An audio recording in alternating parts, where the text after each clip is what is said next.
Ever since I was a kid, I've been moved, awed, and at times even gobsmacked by the power and magic of words. And I can even remember the exact moment that I was hooked. It was my dad who did it to me.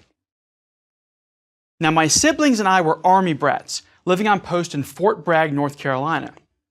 My father, a Special Forces Green Beret infantry captain at the time, would often come home late, right from the field, still decked out in his camouflage fatigues. In contrast to most other families, it was our dad who read us to sleep.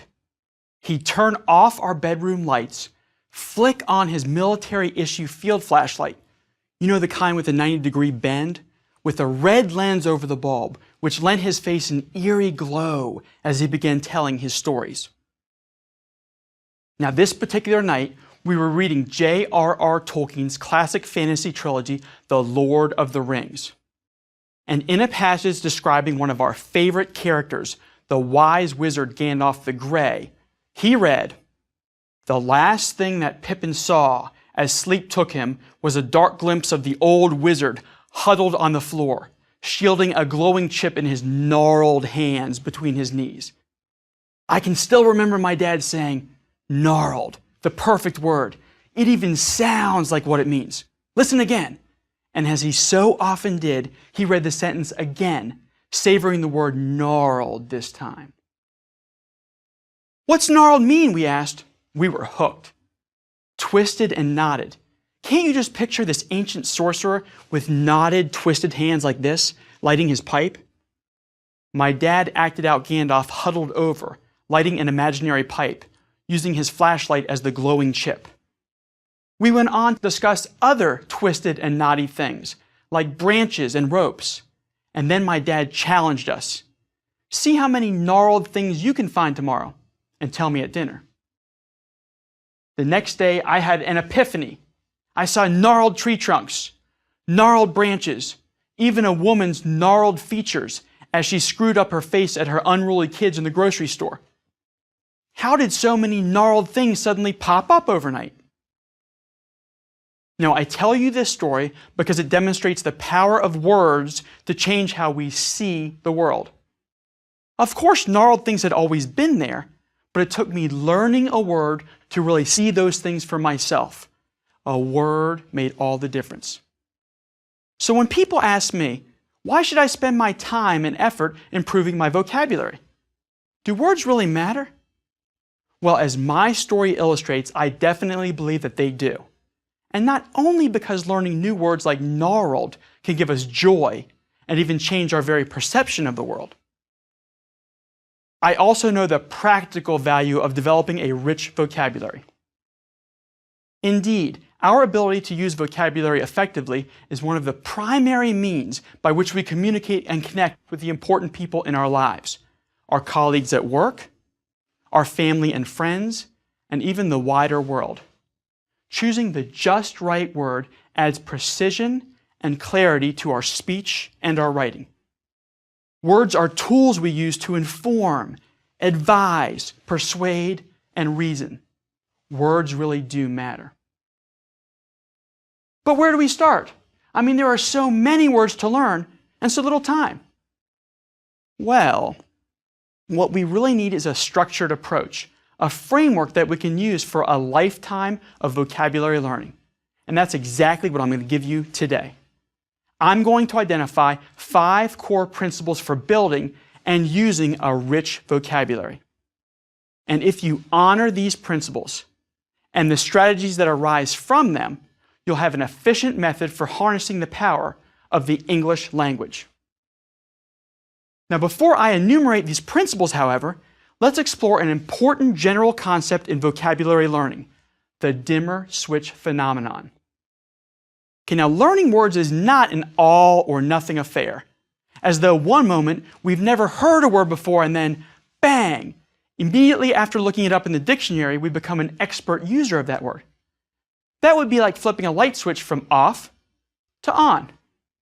A better metaphor that vocabulary researchers Camille Blackowitz and Peter Fisher use is the dimmer switch.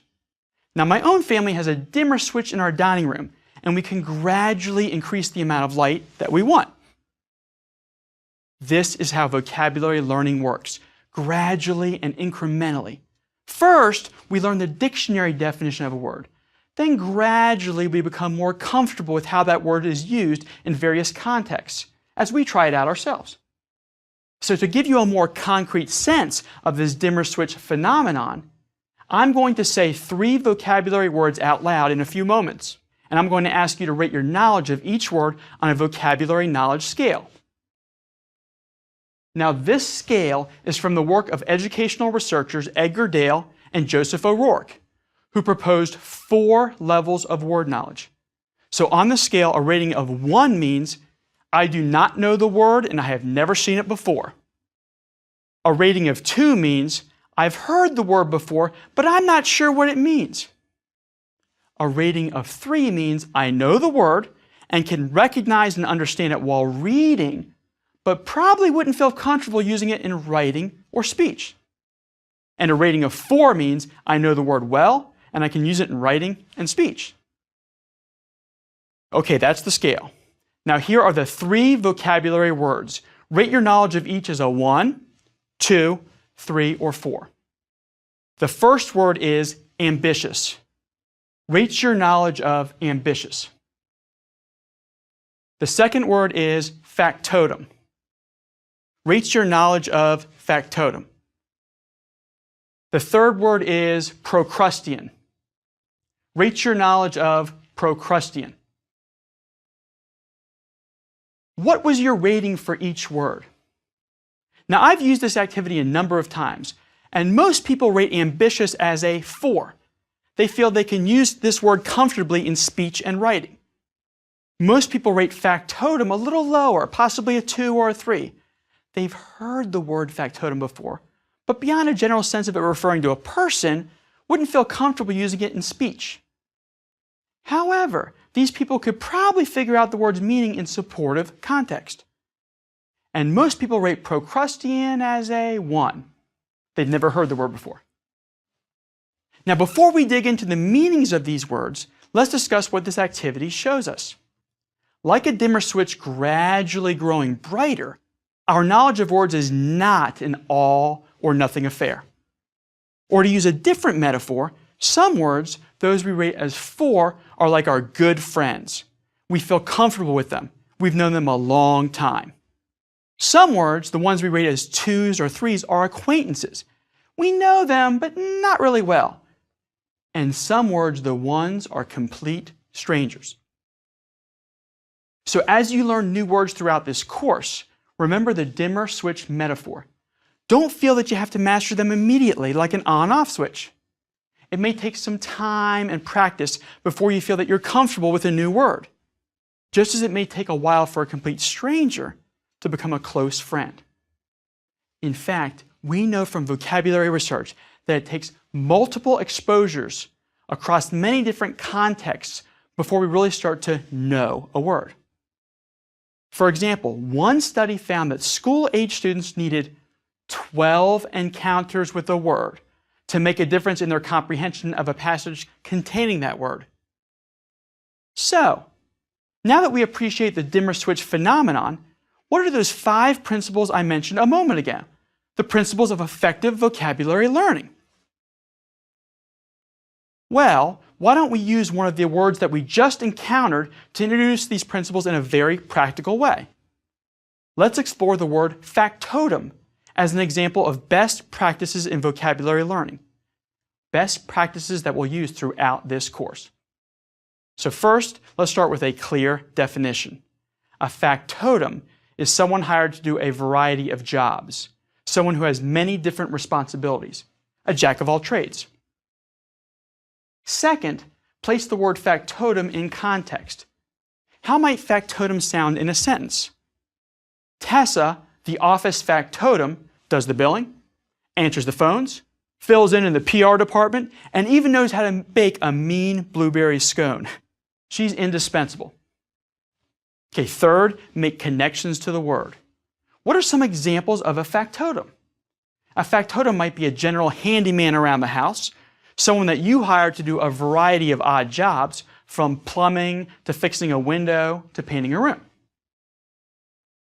Now, when I think of factotum, I think of Alfred the Butler. If you've ever seen the Batman movies or read the comic books, you know Alfred. Alfred does it all. He's more than Bruce Wayne's butler. He's also the expert mechanic for the Batmobile, Batplane, and Batcopter. He keeps Batman's personal affairs in order as a sort of secretary, and he even offers Batman sage advice from time to time. His counselor. Wouldn't we all love to have an Alfred in our lives? Do you know someone like this? How about moms? Moms are factotums, aren't they? And have you ever met or worked with someone who is a jack of all trades like this? Now here's what I want you to do.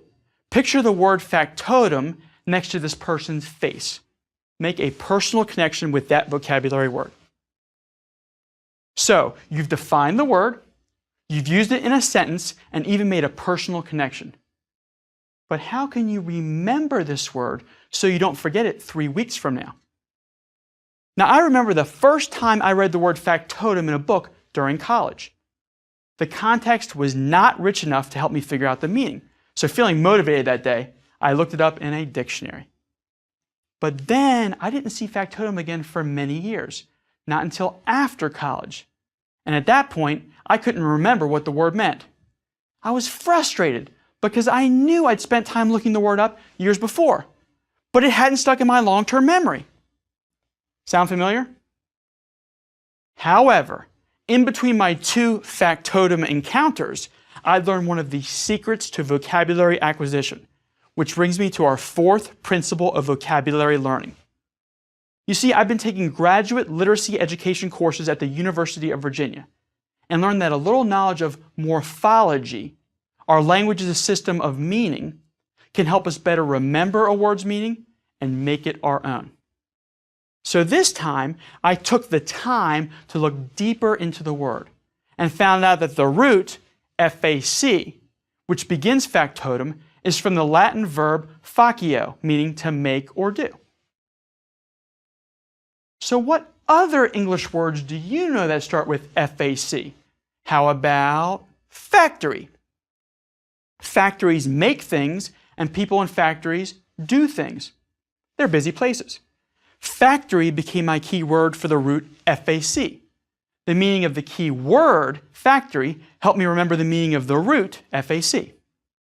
So whenever I see the Latin root fac in a word, I think of my key word factory and suspect that the word might have something to do with making or doing.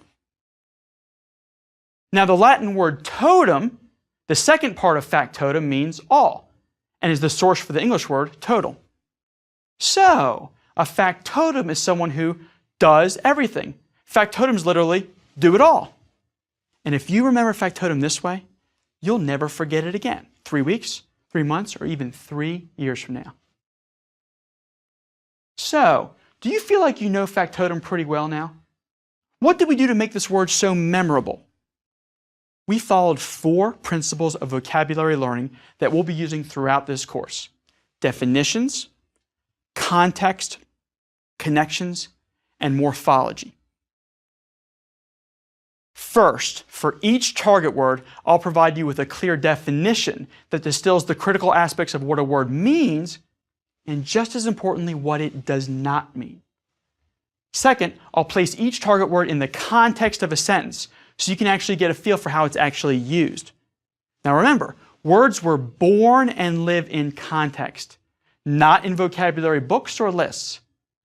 If you really want to study a shark, you study it in the ocean, its natural habitat. If you want to really know a word, you study how it behaves in its natural habitat, sentences, paragraphs, and books. Now third, I'll make connections to the word and ask you to do the same. In the example that I cited before, I connected the word factotum to Alfred, Batman's butler. Think of a vocabulary word as a label for an underlying concept. You already knew the basic concept of factotum. I mean, we all know someone who does a little bit of everything, but you may not have had the label, the word factotum. We connected the new word or label to your known concept. Now, in my 2 decades in education, this is one of the most powerful learning principles that I know, connecting the new to the known. So throughout this course, I'll be making new to known connections, and more importantly, asking you to make personal connections to the words we're learning. You'll connect our target words to people you know, experiences you've had, and things you've read, so you can make the words your own. And because you'll be actively making the connections, you'll be the one in charge of your own learning. The more connections you make, the more actively engaged you are, the more likely you are to make the word your own. Now, our fourth principle of vocabulary learning is to explore a word's morphology. Morphology is the study of the structure of words, including meaningful word parts like prefixes, suffixes, and roots, and patterns and processes of word formation. Our morphological system in English can be an incredibly powerful system for learning vocabulary, if you know how to tap into it. Now, to remember the word factotum, we broke it down by the meaningful parts of the word, the Latin root fac, and the second part totum. We call meaning parts like these, such as Latin and Greek roots, morphemes. Exploring a word's morphological structure, or as I like to say, taking the root back to the root, is a powerful and greatly underutilized vocabulary learning tool. Okay, that's 4 of our 5 vocabulary learning principles: definition, context, connections, and morphology. Before we move to the 5th principle, how about that word Procrustean? Let's start with the definition. Procrustean means tending to produce conformity by arbitrary, ruthless, or violent means. Let's put Procrustean in context. Even though the student's poem unanimously won the all-county writing contest, the Procrustean English teacher gave her an F for failing to dot the I in her name. Ouch! That's a pretty ruthless way of enforcing conformity. Now, let's make a personal connection. Have you ever met someone who's completely inflexible? Someone who tries to make things fit, even if they don't? You know the type. They love Robert's Rules of Order. They probably carry it around in their back pockets. They're sticklers for procedures, rules, and regulations. A boss? A coworker? Maybe a family member who, once you've made a plan for the day, refuses to make even a small change? Then you know someone who's Procrustean. Make a personal connection. And please try to follow procedures and not make any sudden changes of plan around this Procrustean person. Now, Procrustean comes from Greek mythology. Procrustes was a mythical bandit of Attica who would waylay hapless travelers and attempt to fit them to his iron bed. If you were too long for the bed, he'd cut your feet off. And if you were too short for the bed, he'd stretch you out. Delightful gentleman, huh? Procrustes is not the kind of guy you'd like to have over for dinner to meet mom.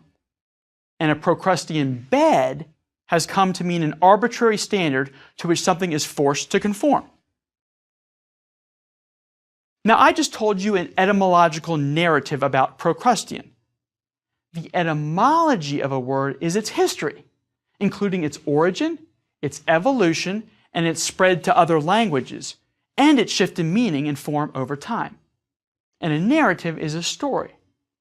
So, an etymological narrative is a story about the history of a word. And I like to tell word stories, not just because they're incredibly interesting, but because they help us remember words.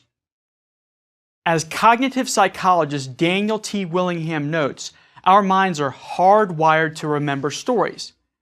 This is why we generally find it easier to remember stories that people tell us than information presented in a non-story format, like facts in a science textbook. When we learn etymological narratives or stories about the history of words, we leverage one of the most powerful vocabulary learning tools that we know. And a big part of a word's etymology or history is its morphology, including the Latin or Greek roots from which it sprang. So, we'll be exploring the word's etymology and morphology, its history and its structure together throughout this course.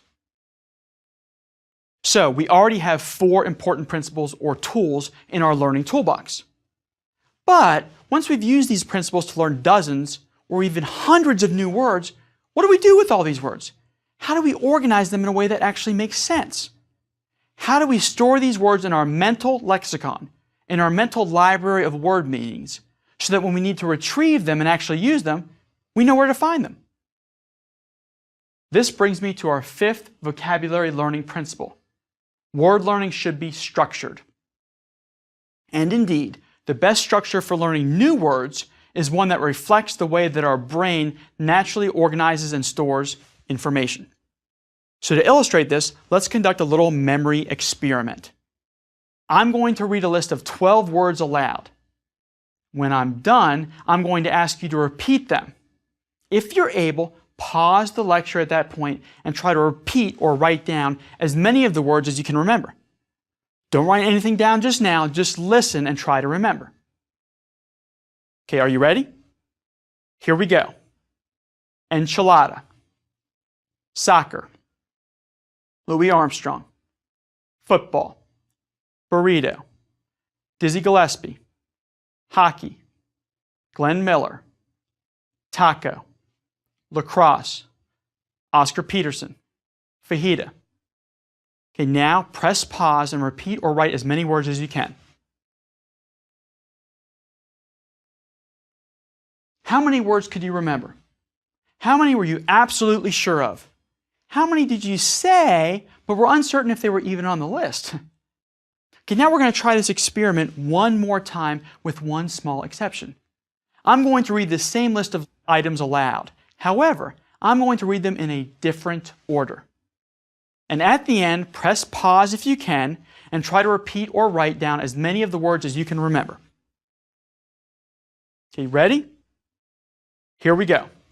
Mexican foods, enchilada, burrito, taco, fajita. Sports, soccer, football, hockey, lacrosse. Jazz greats, Louis Armstrong, Dizzy Gillespie, Glenn Miller, Oscar Peterson. Now, hit pause and recite or write down as many as you can. So how did it go? How many words could you remember this time? Now, I've done this memory experiment many times with many different audiences and nearly always come up with the same results. During the first test, when I read the words aloud randomly, most people experience difficulty remembering all the words and even become a little overwhelmed. In fact, even the people with the best memories usually can only remember about 7 words the first time. And this is consistent with memory research that shows that we only have a limited amount of working memory in which we can store information in the short term. Colleagues I've worked with call this difficulty remembering randomly presented information the mental junk drawer phenomenon. Do you have a junk drawer at home? What's in it? Little pencil nubs with no erasers? Pens with no ink? Keys that you don't even know what they open? Menus for defunct restaurants? I mean, why do we put things in the junk drawer? Well, either we're too lazy to put them away where they belong, or we don't have a place to store them. Isn't it hard to find something in that junk drawer when you need it? It's all jumbled up. It's the same way with words. When we just try and cram vocabulary words into our mental junk drawer, without any organizational scheme, we'll have a hard time finding them when we actually need them. And that's why most people find it a lot easier to remember words in this memory experiment the second time around. It's not just because they had a second time to practice them. It's because the words were organized or chunked into 3 meaningful categories. When we chunk items of information by meaningful categories, we're better able to remember them. In a sense, we don't have to remember 12 items anymore. We only have to remember 3 categories, a much easier load on the memory. This idea of chunking vocabulary items is our 5th core learning principle, and it's related to a well-known concept in education and cognitive science, schema theory. Now, according to schema theory, we organize and categorize knowledge by abstract mental frameworks or structures, called schema. Think of schema as mental file folders in which we organize information. This is how we can keep track of so much information in our brains and avoid the pitfalls of the mental junk drawer. So if you say the word baseball, my schema would include my favorite team, the Philadelphia Phillies, the smell of a leather baseball glove, the taste of Cracker Jack, and some of my all-time favorite players such as Roberto Clemente and Cal Ripken Jr. Now, compare the chunking technique that we just learned about with the traditional approach to vocabulary instruction that many of us experienced in our schooling. Now, while I was incredibly fortunate to have many absolutely outstanding teachers throughout my life, I don't have overly fond memories of the way that I was taught vocabulary in high school. See if my experiences sound familiar to you. Each Monday, our class was given 30 to 40 new vocabulary words to study, all organized alphabetically. Words like baleful, ballyhoo, bastion, and bedlam. Wonderful words, but all in the same list simply because they all happen to fall under the same letter in the dictionary, B. We would memorize the words for the Friday test and forget half of them by the following Monday. Why?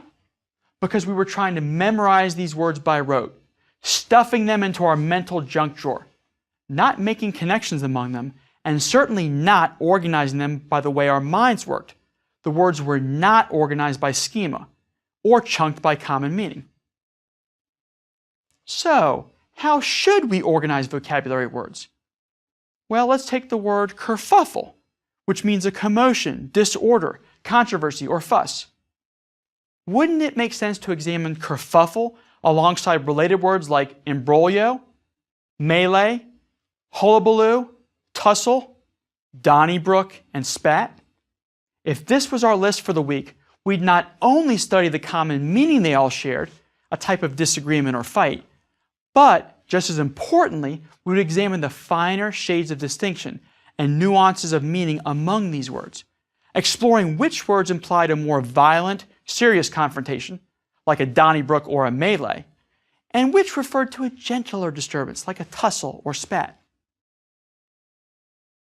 If we organize a vocabulary learning by meaning, honoring the way our brain works will dramatically improve our chances of remembering and using these words.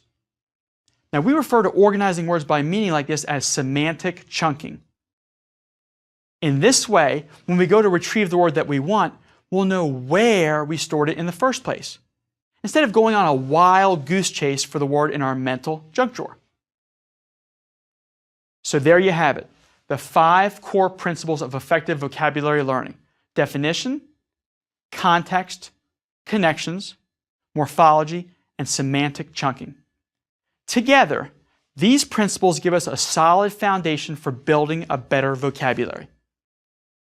Now, I'd like to conclude today with one of my favorite etymological narratives. It's the history behind the word decimate. Now, we know that decimate means to utterly destroy something, but where did decimate come from? If we do a little morphological analysis, we find the root DEC from the Latin word decum at the beginning of this word. What other words do we know that share the same root? Decade, decimal, and decathlon all share the core meaning of 10. So what does the number 10 have to do with decimating or utterly destroying something? Well, during the time of ancient Rome, while the Roman legions were out conquering much of the known world, mutiny was a big concern for the military command. Soldiers who had been away from home for years, living, fighting, and dying under incredibly harsh conditions, might start talking about rebellion. And if a Roman general got wind of a mutiny, he would select 1/10 of the mutinous soldiers by lot to be killed. So, the original meaning of the word decimate was literally to kill 1/10. Over time, as so often happens, the meaning of this word shifted and changed to the more general meaning of utterly destroying something. Pretty interesting, huh? And that's the point. When we dig into the history of words like decimate, we discover that learning vocabulary doesn't have to be the dry, deadly set of exercises that many of us experienced in school. It can be stimulating as well as enlightening. Words can change how you see the world. In Shakespeare's classic tragedy, Romeo and Juliet, Juliet asks, "What's in a name?" As a lifelong learner of vocabulary, I'm constantly asking myself a related question: what's in a word? I believe that with a little curiosity and knowledge about how words work, the answer is almost always a lot.